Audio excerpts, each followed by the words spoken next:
So alhamdulillah, mashallah, as the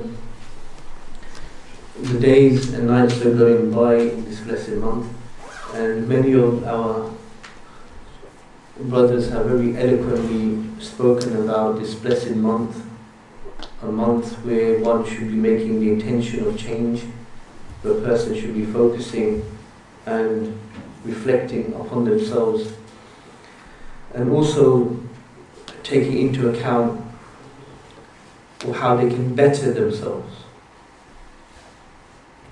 So a person before Ramadan and the outside or after Ramadan, there should be a change in that person. Otherwise, what's the point? What is the point of you standing for a certain amount of hours in the night? What's the point of you starving yourself as such? Not even starving, but depriving yourself of food and drink during the day. That should be something that should be the forefront of your mind as such. Because most of us, we do it as parrot fashion, and then we do the rituals and think that's it as such.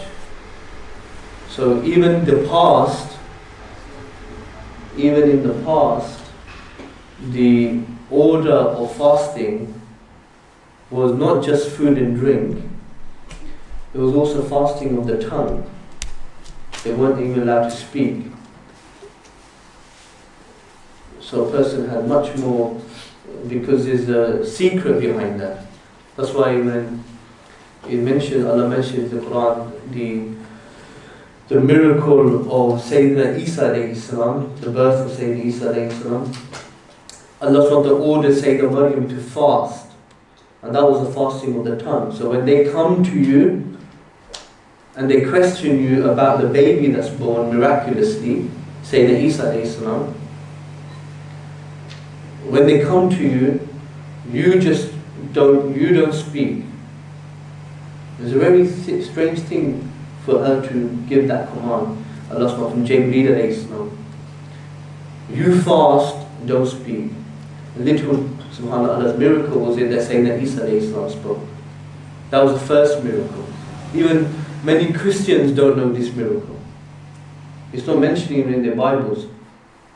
Because the first thing Allah mentions Surah Al-Imran, they said to Sayyidina Maryam, what crime have you committed? Your father was a noble man and your mother was a chaste woman, because they obviously assumed that she committed adultery or something like that because she was married.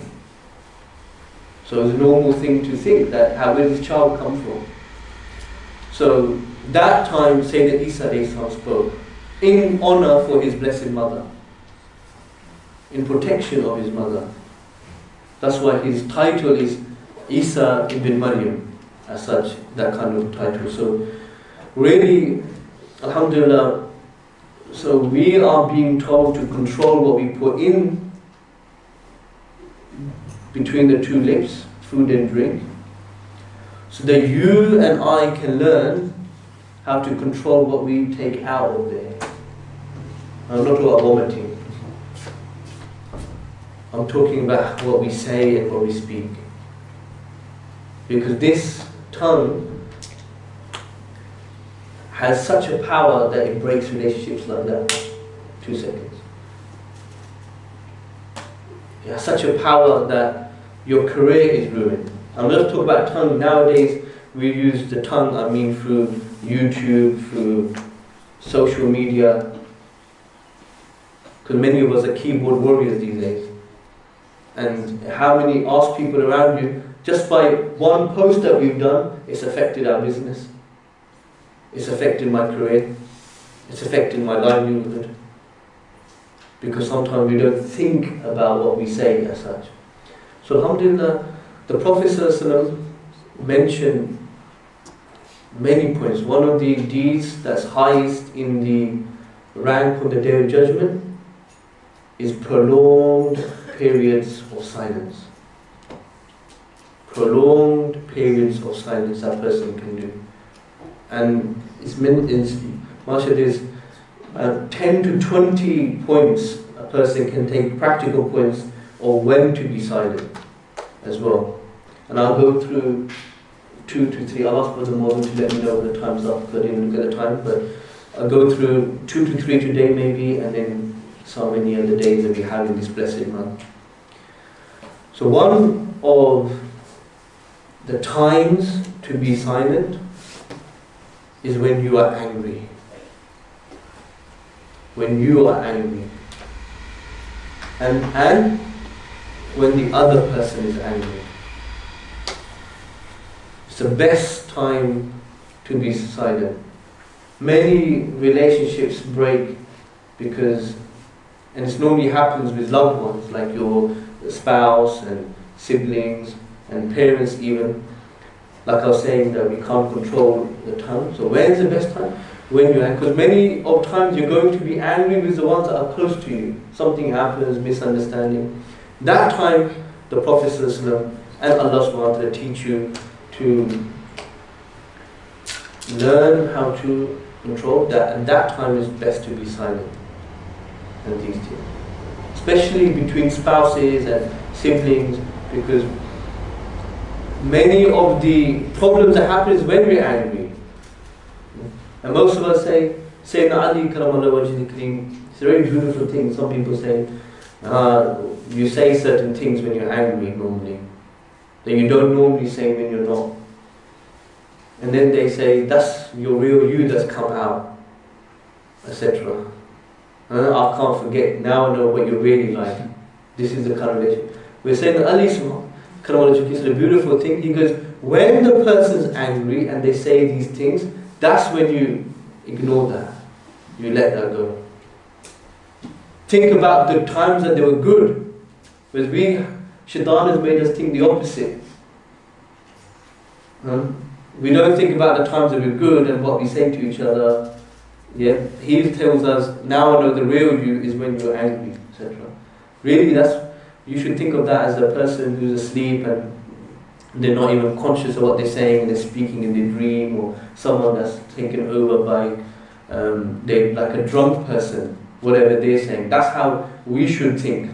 The shaitan and the nafs has taken over that person, and what they're saying is not even there for you, even for you. Many times people say, oh, I was angry, and that's why I said it.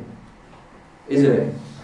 So here, what we like to do is when they're angry, we like to put a couple more points in there to get a reaction out of them, and then I've done my job. Shaitan needs a bit of help, so I'm giving them a couple of things, and then they explode like a nuclear bomb in the house. Then it filters in every bedroom. Everyone now is aware of everything, and then everyone has to get involved. Big brother has to be called, parents have to be called, because of this explosion. So anger is like a raw energy. Yeah. Sayyidina Ali again mentioned that he was once in a battlefield,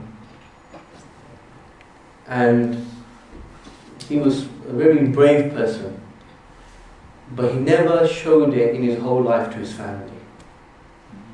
Imagine. Never said, look, why are you not listening to me? Do you know that I just was the main guy in Battle of Khandak? Why are you not listening to me, O Khawarij?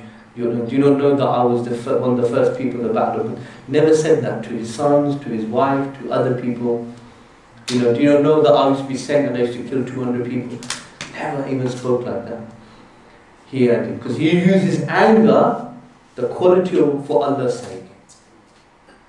Because that's why it's true that once in a battle, he was in the field, in the combatant, the enemy, and as he just started to do the last strike, the person spat in his face, just as he's about to finish. Then Sayyidina Ali stopped. And he goes, yeah, he goes, the man, he also was the enemy, but he was very arrogant type of enemy. Why did you not finish me off? Sayyidina Ali said that before you spat on me, I was going to finish you. My intention was for Allah's sake. When you spat on me, anger overcome me, then it became personal. And I don't fight for personal reasons.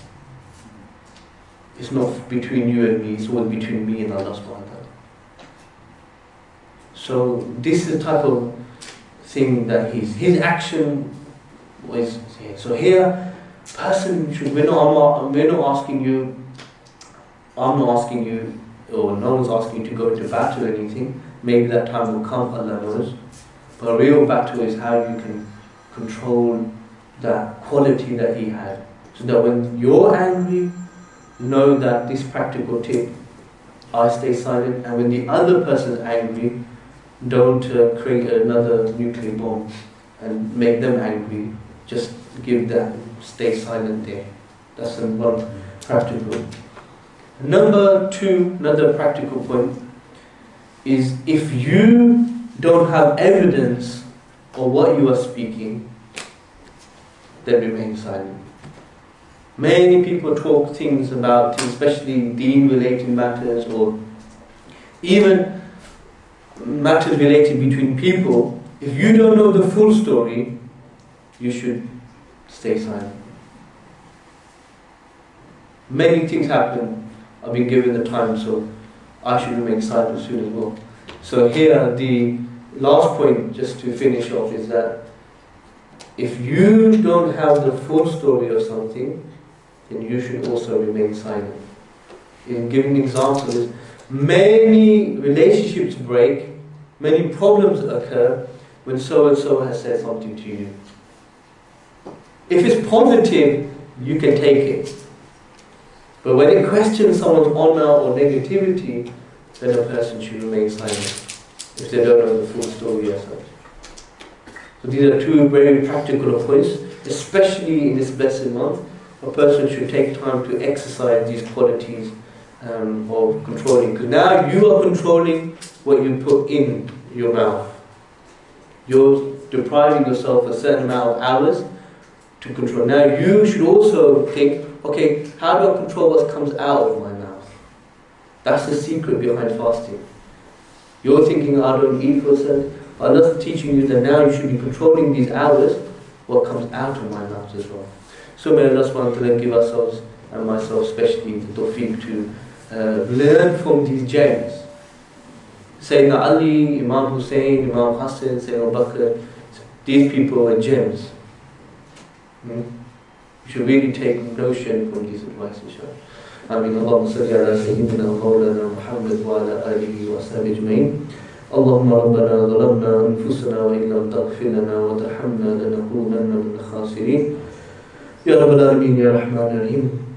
May you give us the tawfiq to follow any of this guidance given by our beloved Prophet ﷺ, and from your blessed Quran, this month of Quran, there's such wisdom and teachings in there, how we can mend and beautify our relationships between you, Ya Rabbal Alameen, and the creation, especially amongst our family, our friends, our neighbors, our communities. Ya Rabbal Alameen, give us the steadfastness and the ability in this month to really truly learn how to exercise and control our tongues, so that we can beautify our relationship between everyone around us. Allahumma salli ala Sayyidina wa Mawlana Muhammad wa ala alihi wa ashabihi ajma'in. Ameen.